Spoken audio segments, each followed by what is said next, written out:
Amparo nos va a conversar sobre el empoderarnos en la palabra, aprender a amar los silencios, una experiencia de inclusión desde la poesía.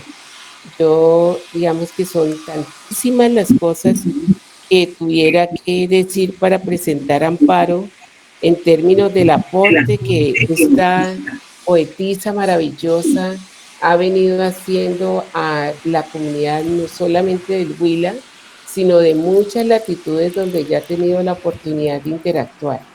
Esta persona que acaricia con su palabra, que nos ha enseñado a muchos a tratar de decir cosas bonitas con las palabras. Yo desde que conozco a Amparo, yo trato como de ver cómo me inspiro, pero lo más hermoso y que yo quiero decir de Amparo, que ya lo decía ahorita, es que es una persona que arrastra, una persona que mueve y una persona que nos ayuda a generar conciencia. Entonces, Amparo, yo no sé si de pronto tú quieras decir alguna otra cosa tuya más, pero yo quiero cederte el espacio para que empieces a conversar. La idea de esta conversación es que tú nos converses durante 20 minutos. Si tienes alguna presentación o algo, tú la puedes pasar durante esos 20 minutos. Y luego, entonces, vamos a tener unas 2 o 3 minutitos para que algunas personas se puedan hacer una o dos preguntas. Y luego, entonces, pasamos a escuchar otros 20 minutos a la profe Gina. Entonces, después de que escuchemos a la profe Gina, 2 preguntas para Gina y luego conversamos entre todos. Entonces, Amparito, bienvenida, bienvenida, bienvenida. Y muchísimas gracias por aceptar nuestra invitación. Entonces, Muchas yo voy a dejar gracias. de presentar aquí. ¿Sí? Ya listo. Entonces, aquí tienes todo tu espacio. Muy bien. Muchísimas gracias, Martica, por esta oportunidad de compartir sueños, inquietudes, búsquedas y preguntas sobre todo. Y como tú mencionabas, el hecho de que soy poeta, eso tiene una relación fundamental con mi inquietud en torno a cómo la poesía puede ser un camino para que los seres humanos, no solo los niños, sino los seres humanos, encontremos la posibilidad de ser en un mundo en el que, digamos que la situación política, social y cultural a veces intenta acallarnos, intenta robarnos la posibilidad de ser con otros, intenta que nos convirtamos en seres que no compartamos mucho, ¿no? Que más bien seamos solitarios. Entonces, pensando en el término de la inclusión, ¿no? Cuando generalmente hablan de inclusión, generalmente se piensa en las poblaciones de personas que tienen, por ejemplo, necesidades educativas especiales, ¿no? Los chicos que son sordos, los chicos que tienen alguna necesidad educativa especial, también los que tienen desarrollos extraordinarios en sus inteligencias y que eso también se les convierte en una dificultad para comunicarse con otros, o en los chicos autistas, en fin. Pero resulta que yo quiero comentarles que la propuesta que yo he venido haciendo es una propuesta de inclusión que habla de que todos de alguna manera somos excluidos en algún momento. Y somos excluidos o porque somos mujeres o porque somos migrantes o porque somos hombres o porque somos o porque no pertenecemos a la heteronormatividad de una sociedad que nos quiere homogéneos. En algún momento todos tenemos un proceso de exclusión. Y ese proceso de exclusión generalmente se hace evidente en la posibilidad del uso de la palabra, ¿sí? La palabra nos pertenece a todos, porque incluso las personas que no desarrollan el lenguaje oral, digámoslo así, porque tienen sordera o porque su aparato fonador no se los permite, tienen una forma de usar la palabra. Y en este sentido, yo creo y he venido construyendo desde hace mucho rato, ¿no? Desde el 2003 vengo desarrollando una actividad que se llama Martes de Poesía, que es una experiencia pedagógica significativa, en la que pretendo que cada uno encuentre su voz a partir del encuentro con los poetas y las poetas del mundo, ¿no? Desde lo local hacia lo universal. Y que de esa manera interiorice el mundo desde una perspectiva más rica, con lo cual tendrá mucho de qué hablar, tanto de su experiencia interior como de su experiencia en el contexto. Así pues, jugando un poco poesía, porque en realidad es jugando la poesía, creo que tenemos algún pequeño problema con el sonido. No, Gina, apaga tu micrófono ya. Ahorita ya sí. No sé si de pronto alguien tenga por ahí su micrófono encendido para que por favor lo silencien. ¿Listo? Perfecto. Muchas gracias.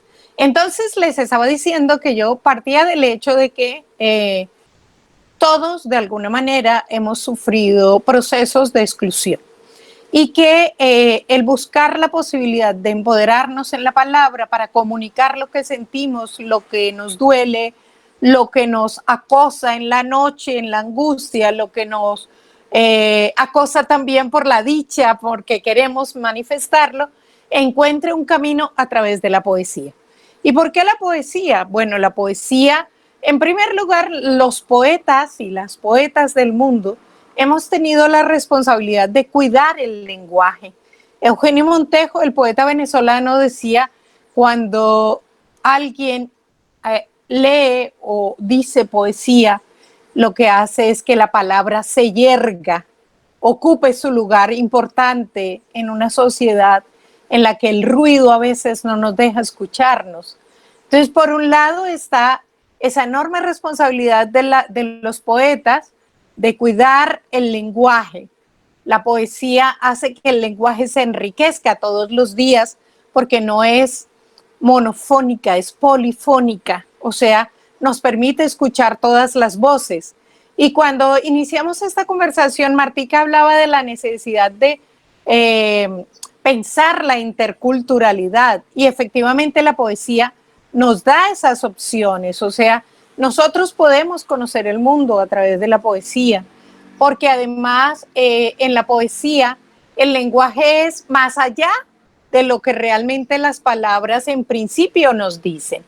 Está hecha de las palabras que utilizamos cotidianamente, pero va más allá, nos dice mucho más allá. Y sobre todo que en ese mucho más allá está también el eco de lo que tú como lector o como escucha tienes en tu corazón, tienes en tus experiencias. O sea, ella también te permite poner en juego lo que tú eres para hablarte al oído, ¿no? De esta forma, o a partir de estos principios, yo he venido trabajando con niños de todas las edades, incluso niños de 90 años, en los que la poesía les ha permitido recuperar su lugar en el mundo. Y recuperar su lugar en el mundo es saber que lo que yo digo es importante y que hay alguien que está dispuesto a escucharme y a conversar conmigo sobre ello. Entonces, la primera parte de esa experiencia la realicé en el municipio de Obo, pero tuve unos antecedentes, digamos, cuando empecé a jugar poesía con los niños en el municipio de Tarquihuila, donde trabajé 16 años. Entonces empecé a jugar poesía. ¿Y por qué jugar? O sea, alguien me dijo, pero ¿por qué la poesía si siempre ha estado en la escuela? Sí, pero ¿cuál es el lugar que ha tenido la poesía en la escuela? Desafortunadamente, en muchas ocasiones la poesía ha sido como un lugar de disección, digámoslo así, una especie de laboratorio necrofílico, ¿no? Donde lo que se intenta es buscar lo que está muerto, entre comillas, o sea, buscar, por ejemplo, las categorías gramaticales de las palabras o las características de los movimientos literarios, en fin. Pero de ahí a la experiencia vital que nos comunica la poesía hay una gran distancia. Entonces, desde el municipio de Tarqui yo empecé a trabajar por recobrar esa relación lúdica con la palabra a través de la poesía y empezamos a jugar con los niños. Y cuando llegué al municipio de Obo, tuve la oportunidad de desarrollar esta experiencia durante más de 14 años en un municipio que además ha sido muy tocado por el conflicto político-militar. Alguien podría decir, bueno, pero ¿qué parte del mundo no? ¿Qué parte de Colombia no? Pero hay lugares de nuestro país que han sido más tocados por el conflicto armado, que en realidad deviene del conflicto político-militar. Y ese fue un municipio que tuvo 2 tomas guerrilleras, tuvo asesinatos selectivos y en fin, es decir que era, podríamos decir, como muy representativo de lo que estaba pasando en nuestro país en el sentido de la necesidad de silenciarnos porque cualquier cosa que podamos decir es un riesgo. Hoy, desafortunadamente, por todas las situaciones que estamos pasando en el país, se ha vuelto a desarrollar un poco eso, ¿no?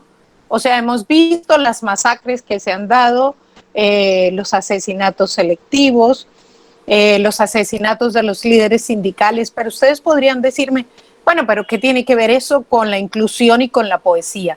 Es que ese tipo de vivencias lo que hacen es generar un silencio profundo, porque el miedo nos agobia, porque no queremos hablar de lo que necesitamos y de lo que sentimos, porque sabemos que ahí, en medio, puede estar en riesgo nuestra propia vida y la de nuestros seres queridos. Y es una forma de exclusión, ¿no? El hecho de que no podamos hablar sobre lo que sentimos, el hecho de que no podamos manifestar nuestra rabia,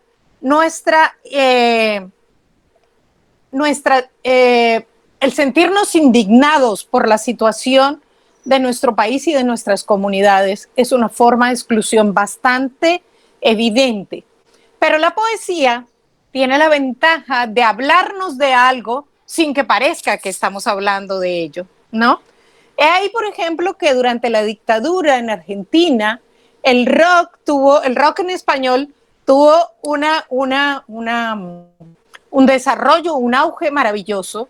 Y alguien diría, ¿pero por qué? Y que las canciones parecían no hablar de lo que estaba pasando, pero sí estaban hablando. Y lo hacían a través de la forma poética. Igual la literatura infantil ha tenido un auge bastante fuerte, pero las dictaduras han sabido que la poesía es una forma de comunicación que le permite a la gente ser, encontrarse, empoderarse, ponerse de pie y decir, esto es lo que yo siento, aunque parezca que no.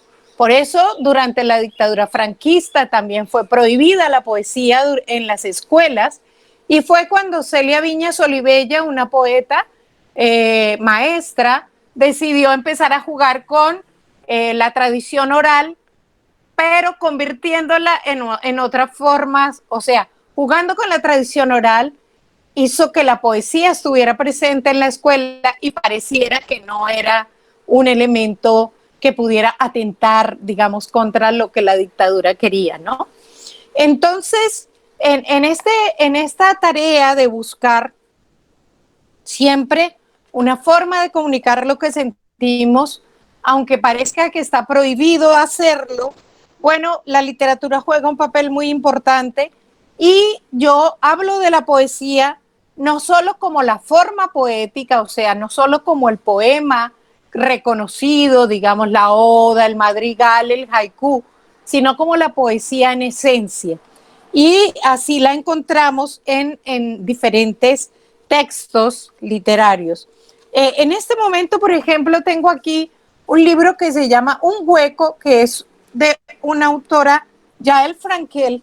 Es un texto maravilloso en el que la ilustración es tan poética como el texto, ¿no?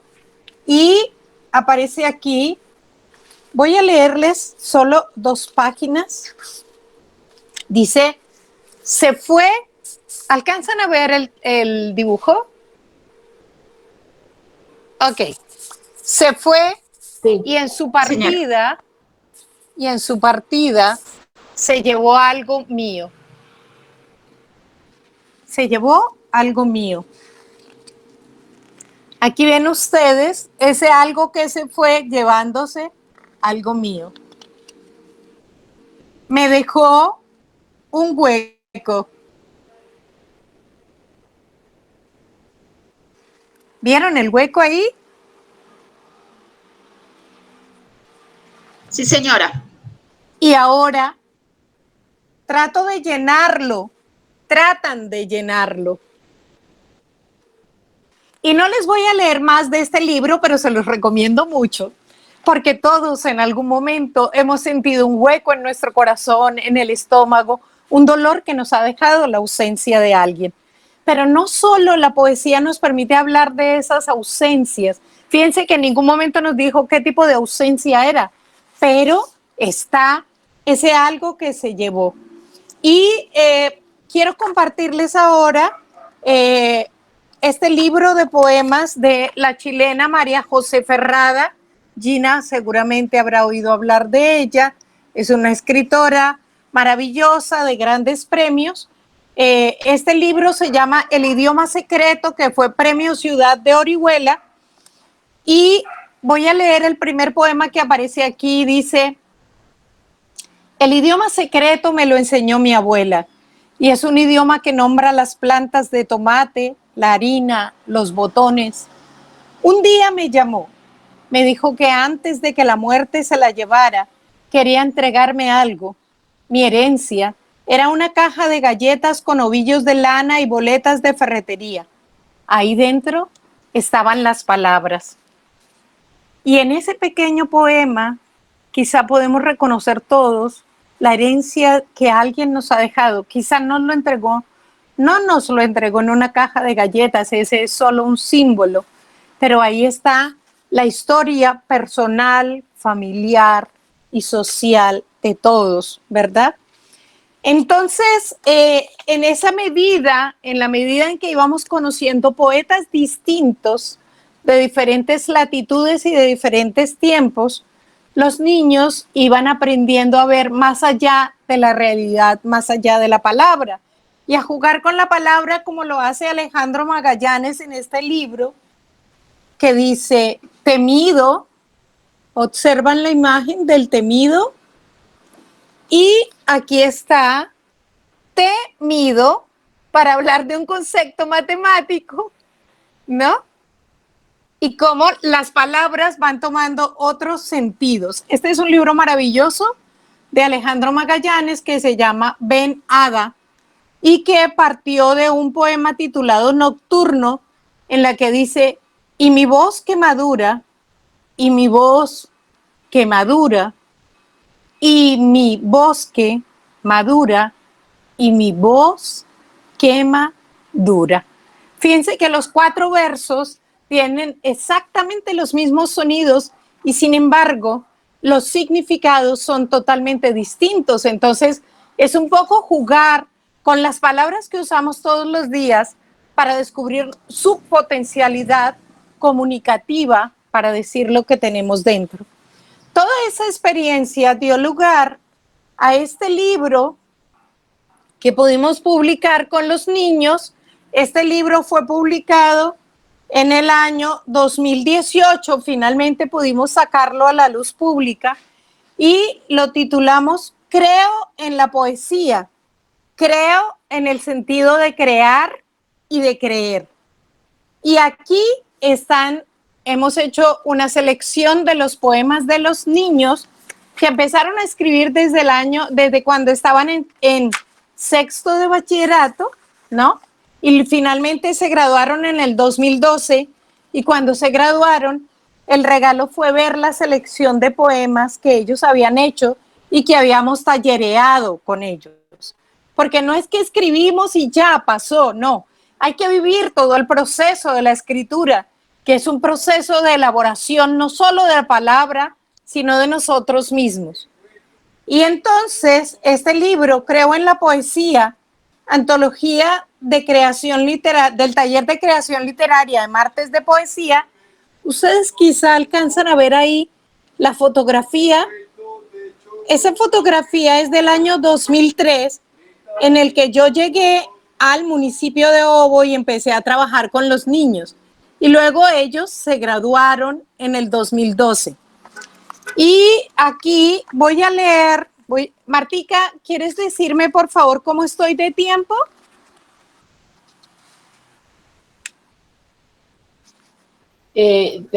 Tienes unos 5 minuticos más, tranquila. Perfecto, perfecto. Igual que luego en la conversación también puedes añadir cosas y de lo que la gente te pregunte, así que vamos muy bien.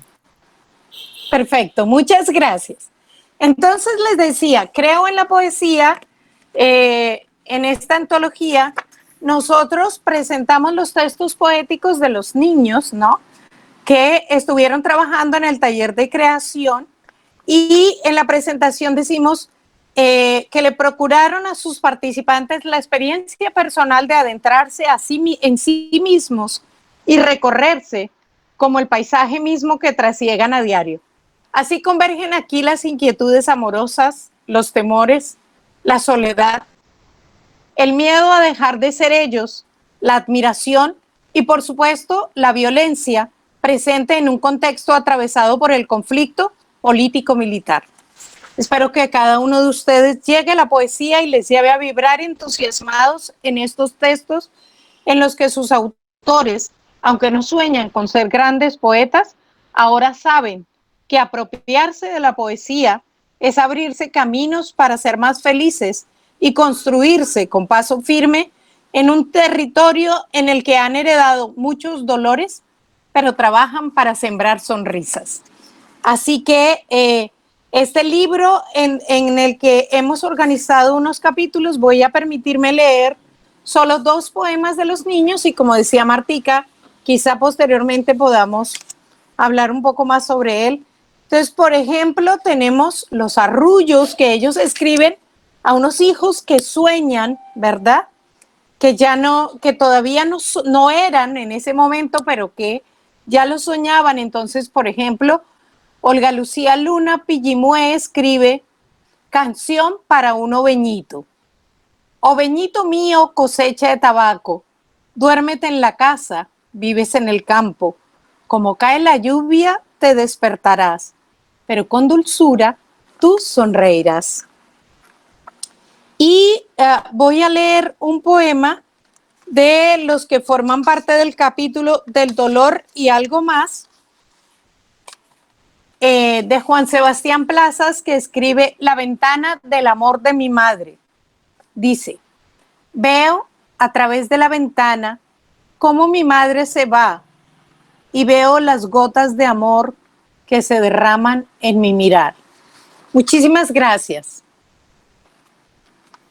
Ay, Amparo, eres maravillosa, o sea, ya, eres maravillosa.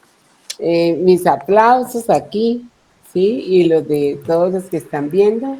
No sé si alguien quiera hablar, hacerle una pregunta a Amparo antes de que le demos el paso a la doctora Gina.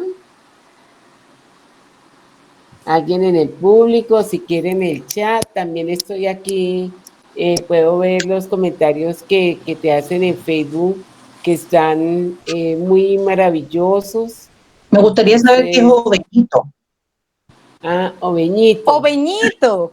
Oveñito es la forma en que se le llama al niño que ha nacido en Obo, el municipio donde yo trabajé. El oveñito es el que nació en Obo. Gracias, Gina.